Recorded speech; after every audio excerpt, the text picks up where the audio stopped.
This is the How Design Live podcast, hosted by programming partner Ilise Benun, national speaker, author of 7 business books for creative professionals, and founder of marketing-mentor.com. Listen to her lively conversations with past and future How Design Live speakers about the business of creativity and creativity in business. Here's Ilise Benun. Today, I'm interviewing one of my favorite people who also happens to be one of the highest rated How Design Live speakers from last year and the year before.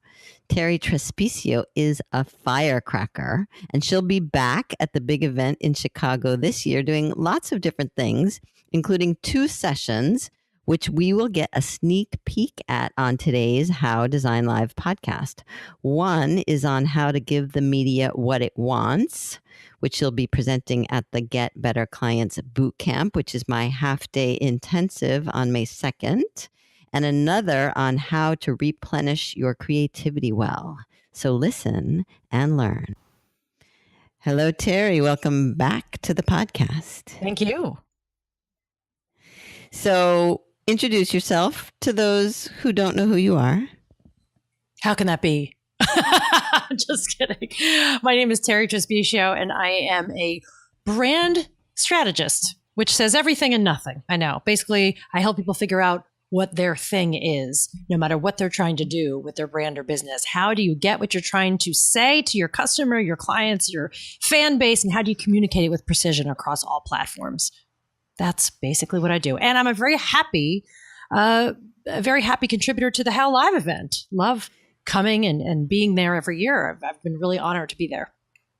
Yeah, and this will be the 3rd year that you're coming back, and you're doing a couple different things. So I wanted to talk a little bit about the things you're doing there to give people a little heads up, a little taste of it. Sure. So the first thing I want to talk about is your role in the Get Better Clients Bootcamp, which for those of you who don't know is basically a half-day intensive where 7 speakers will answer the question, how do you get better clients, with a different, very simple and practical strategy. And yours, what is yours, Terri? Tell us what yours is. Well, mine is to help people get better clients by getting the attention that they want. Does that sound right? I think that's right. Yes. You were talking specifically about media attention. Well, about media. How do you get attention? How do you put your foot in that river of attention? It's always moving.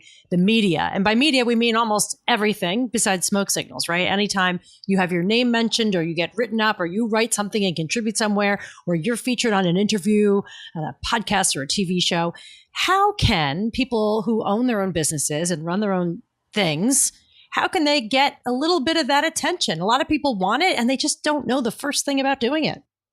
And how do you know?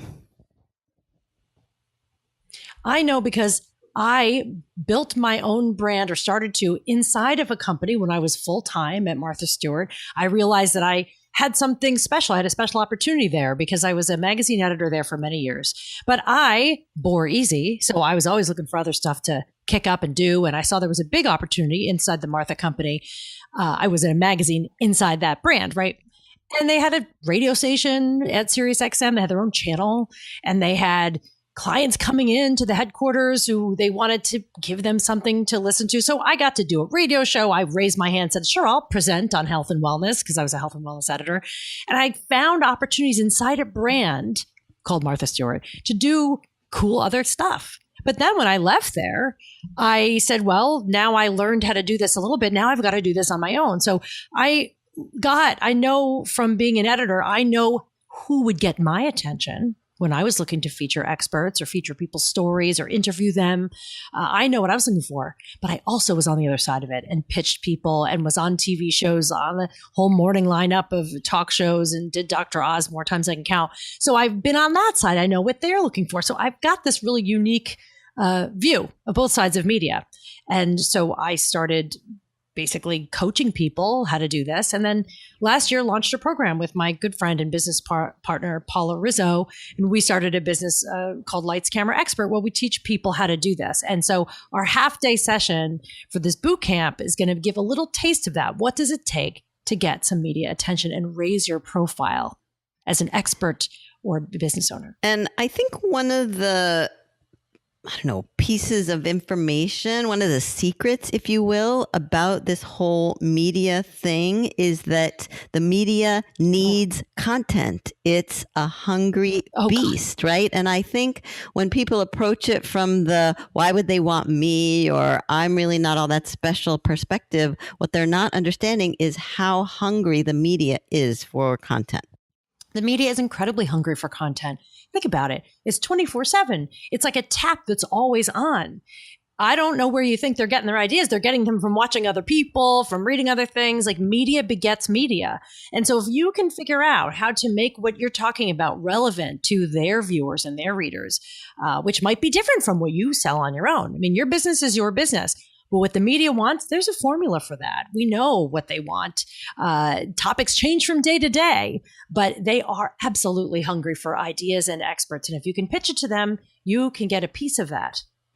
And are we talking about getting on TV, or what other media opportunities are there out there? It seems to me like it's a huge ocean of possibilities, and most people just focus on TV and say, oh, no, not TV for me. Yeah. Oh, right. It's either way. It's, I want to be on regular mainstream TV. We get that a lot, especially people who seek us out. But then there's a lot of people who say, well, I don't think I need the media because I don't think I could get on the Today Show. I go, yeah, you're right. Very few people get on the Today Show. By the way, the Today Show is always looking for ideas too.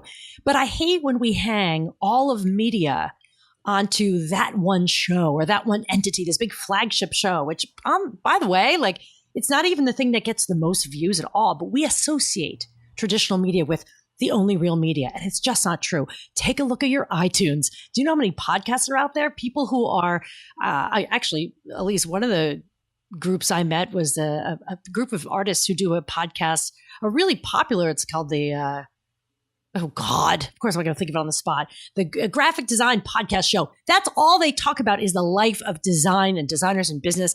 And guess what? If you're in that business and you have some thoughts about it, you think they wouldn't be interested in hearing what you have to say? So this is the era of very specialized. Oh, it's called the Deeply Graphic Podcast. That's it. Props to those guys. But seriously, there are so many that are looking for specific skill sets and backgrounds. So you don't have to think your Today Show worthy or feeling like, oh, I have to pitch that would score there to score anywhere. There are podcasts, a la this one. There are YouTube shows. There are Facebook Live shows.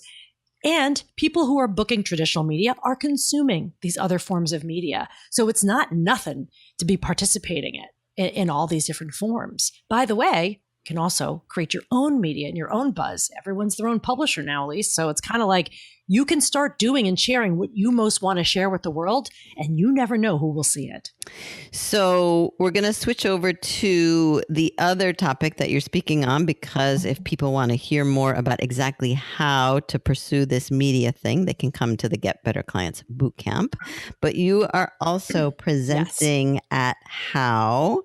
And your topic is called Out of Juice, How to Replenish Your Creativity Well. And that's going to be on Wednesday, May 3rd. So what's that all about?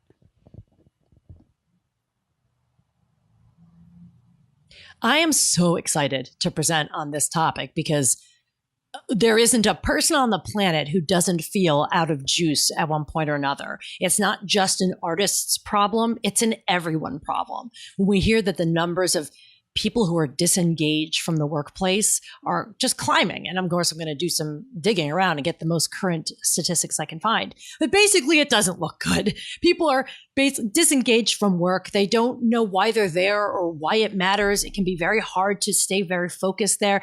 And even if, you have like what's considered a cool job, like you're a graphic designer at a cool like magazine, or you work on this online destination site, work is work. And the thing is, it doesn't matter how cool your job is. We burn out.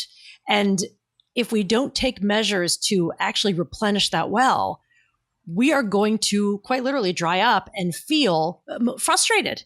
I mean, at least, one of the biggest influences on me is Seth Godin. I mean, I've had the opportunity to meet him and just been like bathing in the vats of content that he creates. Talk about, you're a content machine, at least. And so is Seth Godin. For God's sakes, he produces a lot of stuff. And the thing that he's always saying, and this is why I think it really applies to this crowd, is that the problem is we don't see ourselves as artists enough. Now, the people who attend How Live, probably a lot of them do see themselves as artists, or, there's a lot of people who see themselves as designers, but they think of themselves as just like a workaday designer, and they lose touch with their artist self. And this is really for anyone in any job. The creative muscle is not something that only a few people have or should use. And when you think about how disengaged people get and feel, a lot of it is, well, look at what we do, what we want or expect our work to do for us. We feel that we need to have the cool job and the cool title and the cool projects. And when the work fails to deliver, we think, oh no, I'm not going to be engaged. This is hard for me to engage in something that's not exciting. Well, guess what? A lot of work doesn't have to be exciting to pay the rent, and it doesn't always have to be exciting. But when you run out of juice, you do not derive any sense of fulfillment or reward from your work. And we can't just blame the work. We have to take responsibility for the degree to which we can get engaged. And so this workshop, I've been reading a lot by people who I just love, not only Seth, but also Austin Kleon, who wrote Steal Like an Artist, and of course, Stephen Pressfield. What was the other one that I read? Oh, Essentialism, which is great. There's so many books that I'm kind of diving around and swimming around in to get ideas from them about how do we come to work, come to our own work and our boss's work, feeling replenished and renewed. And I think another piece of it from the people that I've spoken to at How, the attendees, is that even if we're not completely burnt out, to be able to create on demand is a skill and a talent in and of itself, don't you think?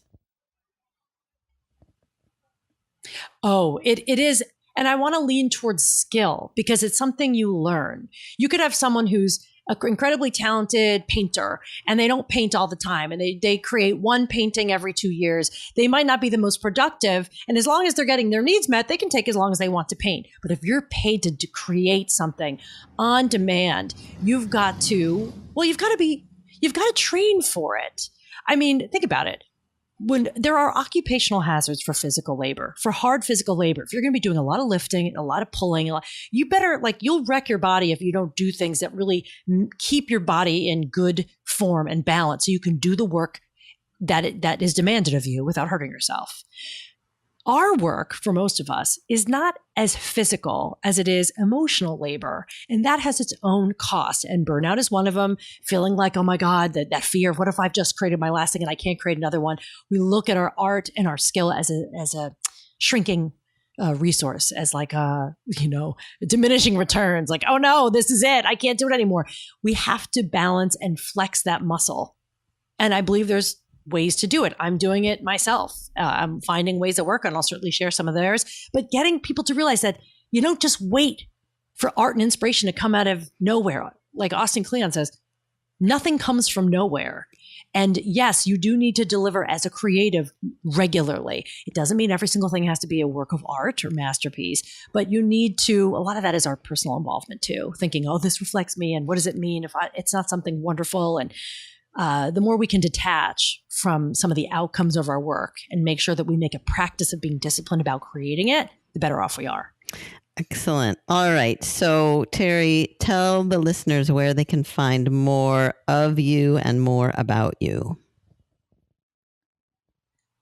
Well, you can go to my site at territrespicio.com. That's where all my stuff lives. But also, if you're interested, if you're like, I want to learn more about media and about what that's all about, I'm not sure, but I'd like to tiptoe in, you can go to lightscameraexpert.co, and that's another place for you to hear about it. But those are my two places, and I hope that, and at Terri T on Twitter. Excellent. All right. Thank you, Terri, and we will see you in Chicago in May.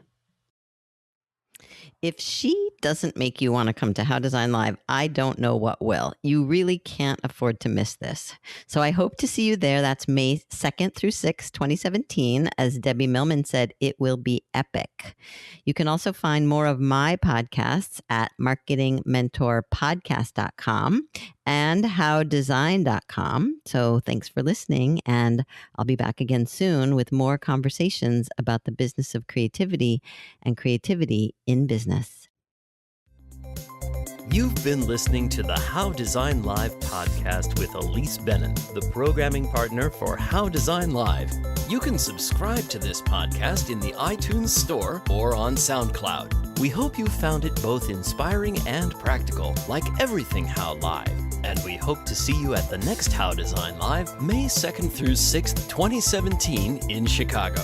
Get all the details at www.howdesignlive.com.